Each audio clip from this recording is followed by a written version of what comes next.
बंधुगण कौन आपन को यूरिक एसिड प्रॉब्लम हैरान करुछि जॉइंट पेन गंठी फुला एवं चलिबा बुलिबारे समस्या हेउछि जदि हाँ तेबे जानि नियंतु आपण एका नुहंती 2020 रे होइतिबा एक स्टडीज अनुसार दुनिया सारा प्रायतः 56 मिलियन लोकंक भितरे हाई यूरिक एसिड प्रॉब्लम अछि एवं गाउट भली समस्या अछि।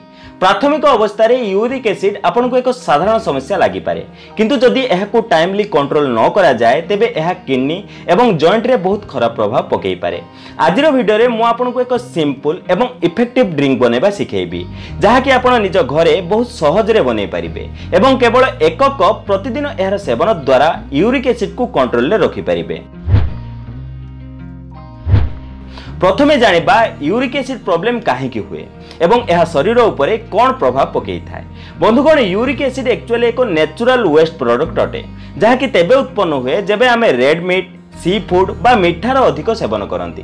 साधारणतः यही फूड्स रे प्यूरिन्स नामक एक पदार्थ मिलता है जहा कि शरीर रे यूरिक एसिड को बढ़ाता है। नॉर्मली आम किडनीज यूरिक एसिड को ब्लड रु फिल्टर करी यूरिन बाटे बाहर को काढ़ी दिए किंतु जदि शरीर रे प्यूरिन्स अधिक हो जाए बा आम किडनी ठीक से काम न करे तेबे एमिति यूरिक एसिड ब्लड रे जमा हेबाकू लागे एवं बढ़ी जाए। यही कारणरू जॉइंट पेन एवं इन्फ्लेमेशन आसी जाए। एथिरे खास करी आपनक आंठू गोइठी एवं पादर आंगुली सबुठु अधिक इफेक्ट होता है।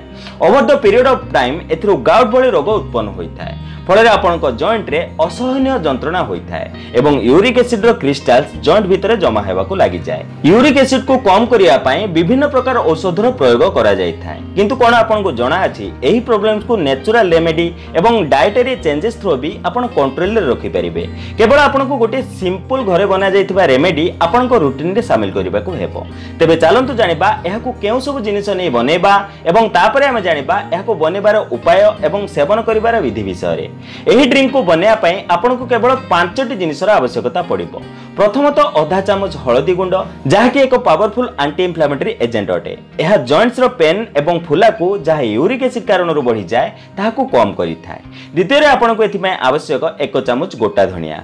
यह एक नेचुरल डायरेटिक अटे जहा कि यूरिक एसिड को फ्लश करिबारे आपनको हेल्प करि थाए। यह आपनको किडनीज रो फंक्शनिंग को भी सपोर्ट करि थाए फल अगेन यूरिक एसिड आपनको शरीर रो फिल्टर आउट होई थाए। तृतीय सामग्री आपनको एथि पई आवश्यक आधा चामच जीरा। यह डाइजेशन को इंप्रूव करि थाए जहा कि यूरिक एसिड को मैनेज करिया पई जरूरी अटे एवं साथी रे यह किडनीज हेल्थ को मध्य इंप्रूव करि थाए। चतुर्थ सामग्री आपनको एथि पई आवश्यक आधा चामच मेथी। यह एक नेचुरल डिटॉक्सिफायर अटे जहा कि आपनको लिवर एवं किडनीज को क्लीन करि थाए एवं साथी रे यूरिक एसिड बिल्डअप को मध्य प्रिवेंट करि थाए। पंचम जिंस आपनको एथि पई आवश्यक गोलमरीच। यह हळदी रो कर्क्यूमिन अब्जॉर्प्शन रे आपनको हेल्प करि थाए एवं साथी रे एक पावरफुल एंटी इन्फ्लेमेटरी एवं एंटीऑक्सीडेंट भी अटे जहा कि आपनको जॉइंट पेन को कम करिबारे एवं आपनको ओवरऑल हेल्थ को सपोर्ट करिबारे आपनको बहुत अधिक सहायता करि थाए। एहा को बनेया पई प्रथमे आपण एक सॉस पैन गैस ऊपर बसांतु एवं सेथिरे 2 कप पानी पकांतु एवं ताहाको फुटिबा पई छाडी दियंतु। जेबे पानी गरम होई जिवो तेबे आपण सेथिरे आधा चामच हळदी 1 चामच गोटा धनिया आधा चामच जीरा एवं राति सारा भेदा जाइथिबा मेथी पानी रू काढी एथिरे पकई दियंतु। मेथीर जो पानी बंचिबो ताहाकू न फिंगी सही समय आपण ताहार सेवन करि नियंतु। एबे एहाकू 10 मिनिट पर्यंत मीडियम फ्लेम रे बॉईल करंतु एवं शेष रे आपण एथिरे चिमुटाई गोलमरीच पकई दियंतु। तापरे गैस बंद करि दियंतु एवं ताहाकू छाणी गोटे कप को काढी नियंतु। टेस्ट पई आपण चाहिले एथिरे लेंबू रस एवं अल्प महू मध्य मिसई पारिबे फल रे जेमिति एहार टेस्ट इंप्रूव होई जिवो एवं अल्प एफिकेसी भी बढ़ी जिवो। एही ड्रिंक को प्रतिदिन सकाळो खाली पेटरे सेवन करिबा बेस्ट टाइम होई थाए। प्रतिदिन सेवन करिबा द्वारा आपनको केवल किछि दिन रे एहार प्रभाव देखिबाकू मिलिबो। एही रेमेडी को आपण थर करे 4 रु 6 सप्ताह पर्यंत रेगुलरली पी परिबे। 6 सप्ताह परे आपनको जदी एहार आउ आवश्यकता पड़े तेबे अल्प किछि दिन गैप करि दियंतु तापरे पुणी आपण एहाकू कंटिन्यू करि परिबे। एही रेमेडी सहित पानी रो अधिक सेवन करंतु।